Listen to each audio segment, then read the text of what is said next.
الحمد لله نحمده ونستعينه ونستغفره ونؤمن به ونتوكل عليه ونعوذ بالله من شرور أنفسنا ومن سيئات أعمالنا من يهده الله فلا مضل له ومن يضلله فلا هادي له ونشهد أن لا إله إلا الله وحده لا شريك له وأشهد أن محمدا عبده ورسوله وقال تعالى يا أيها الذين آمنوا قوا أنفسكم وأهليكم نارا وقال تعالى قل هو الله أحد الله الصمد لم يلد ولم يولد ولم يكن له كفوا أحد وقال النبي صلى الله عليه وسلم كل مولود يولد على فطرة الإسلام وقال النبي صلى الله عليه وسلم الدنيا جيفة وطالبها كلاب أو كما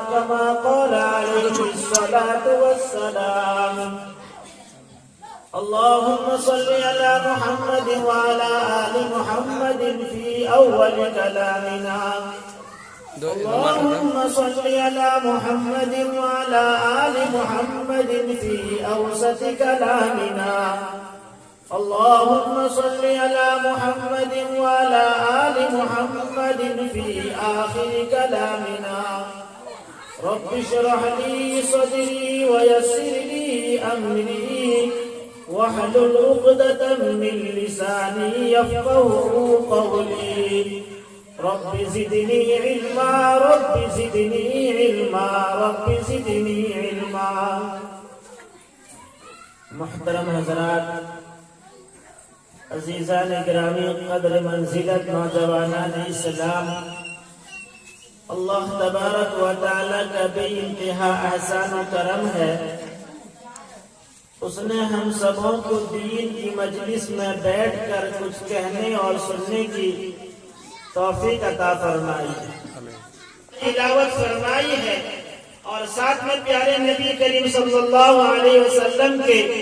حدیث پاک ارشاد فرمایا ہے لیکن میں اپنے بیان شروع کرنے سے پہلے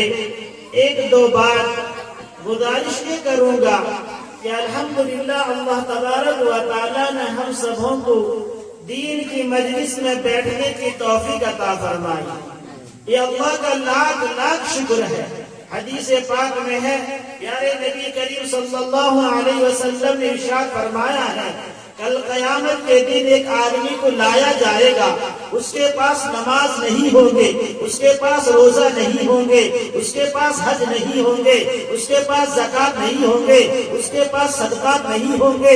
گرچہ ہر چیز سے وہ ناقص ہوگا لیکن اس کے دامن میں اتنا ہوگا کہ رائی کے دانے کے برابر اس کے دامن میں نیکی ہوں گے اللہ فرمائیں گے کہ تیرے دامن میں تیرے پاس رائی کے دانے کے برابر نیکی ہے اس نیکی کے صدقے میں اس نیکی کے واسطے سے میں دنیا سے 10 بڑی گنی جنت تجھے عطا کرتا ہوں کیا پتا ہمارے بیٹھنے کو اللہ قبول کر لے ہمیں علماء کرام کے چہرے کو دیکھنے کو قبول کر لے پہلے زمانے کے لوگ گرچہ لوگوں کے پاس علم کم تھا نمازی کم تھے دینداری کم تھا لیکن علماء سے بہت زیادہ محبت کرتے تھے وہ محبت آج کے زمانے میں پایا نہیں جاتا میں نے خود ایک مرحوم جناب انیس الدین صاحب رحمۃ اللہ علیہ اندرپور میں تھے میں چھوٹا بچہ تھا ایک بار ان سے کہا کہ حضرت کل ہمارے یہاں مولانا جلال صاحب آئیں گے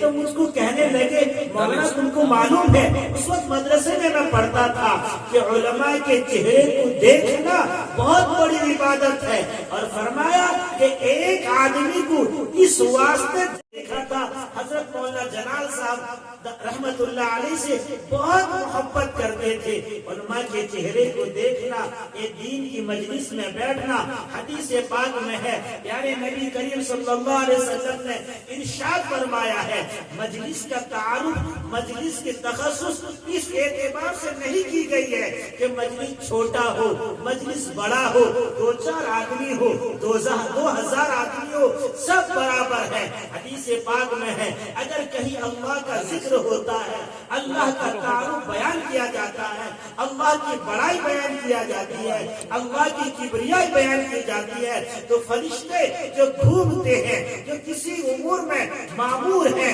جو دنیا کے اندر کسی نگرانی میں مقرر ہیں، وہ فرشتے اس مجلس کو گھیر لیتے ہیں، فرشتے اس مجلس کو گھیر لیتے ہیں. اور یہاں تک لکھا ہے کہ فرشتے اس مجلس کو ڈھانپ لیتے ہیں. کتاب میں لکھا ہے جب مجلس ختم ہوتی ہے تو اللہ پوچھتے ہیں، اللہ سب کچھ جاننے کے باوجود اللہ علام الغیوب ہے، اللہ ستار العیوب ہے، اللہ ہر چیز کو جانتے ہیں، ہر چیز پر قادر ہے، خالق کن وہی ہے، مالک دو جہاں وہ ہے. اللہ پوری دنیا کو پیدا کیے ہیں، ذرہ ذرہ اللہ ان کو جانتا ہے، قطرے قطرے کو اللہ جانتے ہیں. اللہ سب کچھ جاننے کے باوجود جب فرشتے لوٹتے ہیں اللہ پوچھتے ہیں فرشتے تم کہاں سے آئے، کیا کر کے آئے، کیا دیکھ کر آئے؟ فرشتے کہتے ہیں اللہ ہم ایک مجلس سے آئے، مجلس گھر سے تھوڑے تھے، تعداد میں کم تھے، لیکن آپ کا ذکر ہو رہا تھا، آپ کا ذکر خیر ہو رہا تھا، آپ کی بڑائی بیان ہو رہی تھی، آپ کی کبریائی بیان ہو رہی تھی. اللہ پوچھتے ہیں میرے فرشتے ان کا مقصد کیا تھا، وہ کیا چاہ رہے تھے، ان کی خواہش کیا تھی، ان کی تمنا کیا تھی، ان کی آرزو کیا تھی؟ اللہ کو کہتے ہیں فرشتے اے اللہ یہ خواہش سے بیٹھے تھے ان کی مغفرت ہو جائے، ان کے گناہ معاف ہو جائیں، اللہ ان کے گناہ کو دھو دے. اسی خواہش سے، اسی تمنا سے وہاں بیٹھے تھے. اللہ کہتے ہیں میرے فرشتے گواہ رہو جتنے لوگ بیٹھے تھے میں نے سب کو معاف کر دیا، سب کے گناہ کو معاف کر دیا، سب کے خطا کو معاف کر دیا، سب کے لغزشوں کو معاف کر دیا. فرشتے کہتے ہیں اللہ یہ تو بیٹھے تھے، ایک آدمی راستے سے گزر رہا تھا، گزرتے گزرتے اس کے کان میں مائک کی آواز آئی، اس نے دیکھا حضرت مولانا ریاض الدین صاحب تقریر کر رہے ہیں، ان کے چہرے کو دیکھتے ہوئے وہ کھڑا ہو گیا،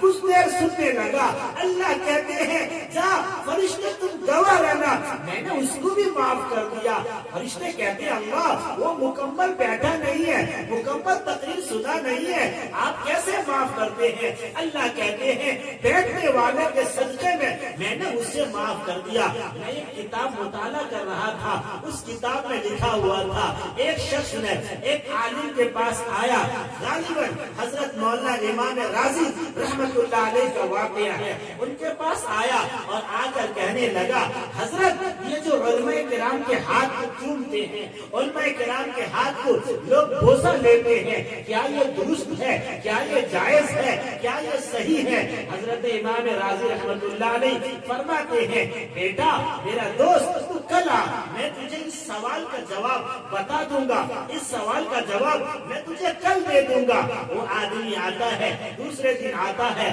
کہتے ہیں حضرت میں نے آپ سے سوال کیا تھا کل، آپ نے کہا تھا مجھے آج جواب دینے کے لیے. حضرت کہتے ہیں بیٹا میرا دوست، میرا لب جگر سن، میرا جواب مجھے نہیں مل پایا، کل آ میں تجھے جواب ضرور دوں گا. پھر یہ